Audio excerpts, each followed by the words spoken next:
नमस्ते दर्शकों।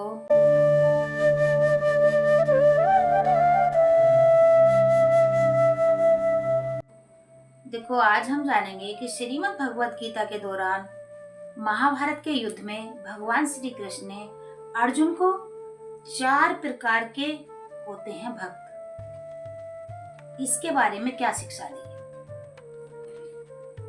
श्री कृष्ण के अनुसार 4 प्रकार के भक्त होते हैं। पहला भक्त जीवन में जिन कठिनाइयां और दुखों का सामना कर रहा है उनसे बाहर आना चाहता है।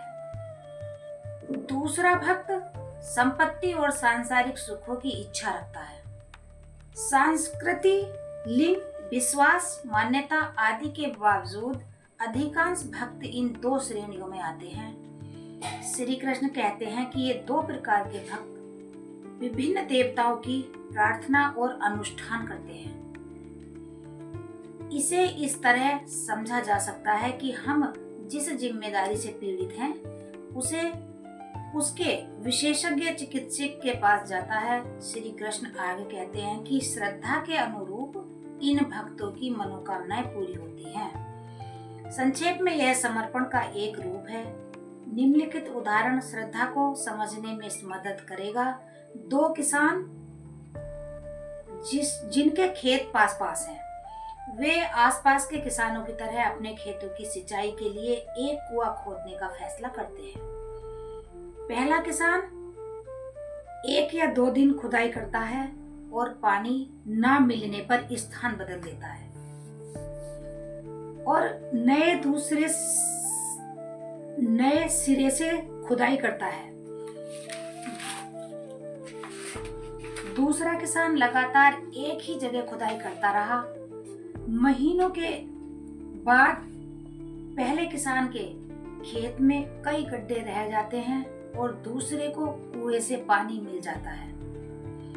हमारी इंद्रियों को कुछ ठोस नहीं मिलने पर भी यह श्रद्धा है जो हमें गतिमान रखता है, जैसा दूसरे किसान के मामले में है। श्रद्धा एक निडर सकारात्मक शक्ति है और संदेह से मुक्त है। श्री कृष्ण संकेत देते हैं कि इस श्रद्धा के पीछे हैं जिसके परिणाम स्वरूप सफलता मिलती है।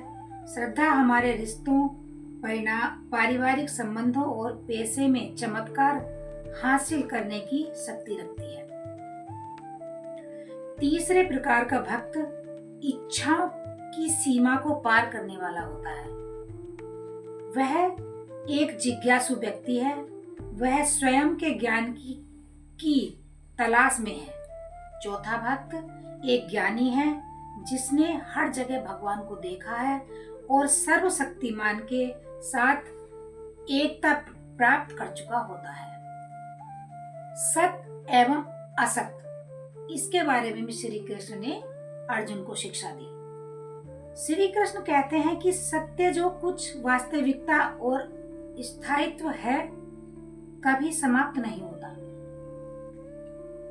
असत्य जो कि श्रम, भ्रम और अस्थायी है का कोई अस्तित्व नहीं होता। ज्ञानी वह है जो दोनों के बीच अंतर कर सके। सत्य और असत्य की जटिलता को समझने के लिए कई संस्कृतियों में रस्सी और सांप की कहानी को अक्सर उद्धृत किया जाता है। एक आदमी सांप को घर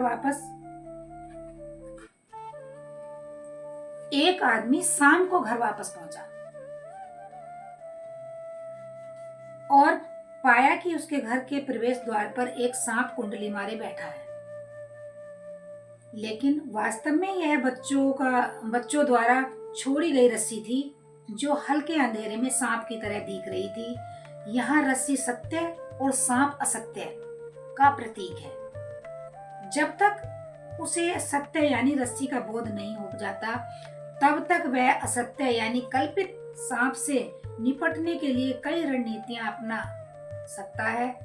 वह उस पर डंडे से हमला कर सकता है या भगा सकता है या उसकी वास्तविकता परखने के लिए मशाल दिया जला सकता है। जब हमारी धारणा असत्य की होती है तो सर्वोत्तम रणनीतियों और कौशल व्यर्थ हो जाते हैं। असत्य का अस्तित्व सत्य से होता है, जैसे रस्सी बिना सांप का अस्तित्व नहीं है।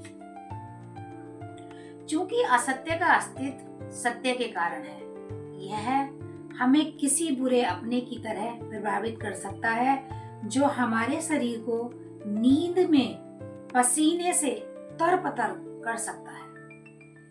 असत्य की पहचान के लिए श्री कृष्ण द्वारा दिया गया परख का तरीका यह सिद्धांत है कि जो अतीत में मौजूद नहीं था और भविष्य में नहीं होगा, यदि हम इंद्रियजन्य सुख का उदाहरण लेते हैं तो यह अपने भी नहीं था, यह पहले भी नहीं था और कुछ समय बाद नहीं होगा।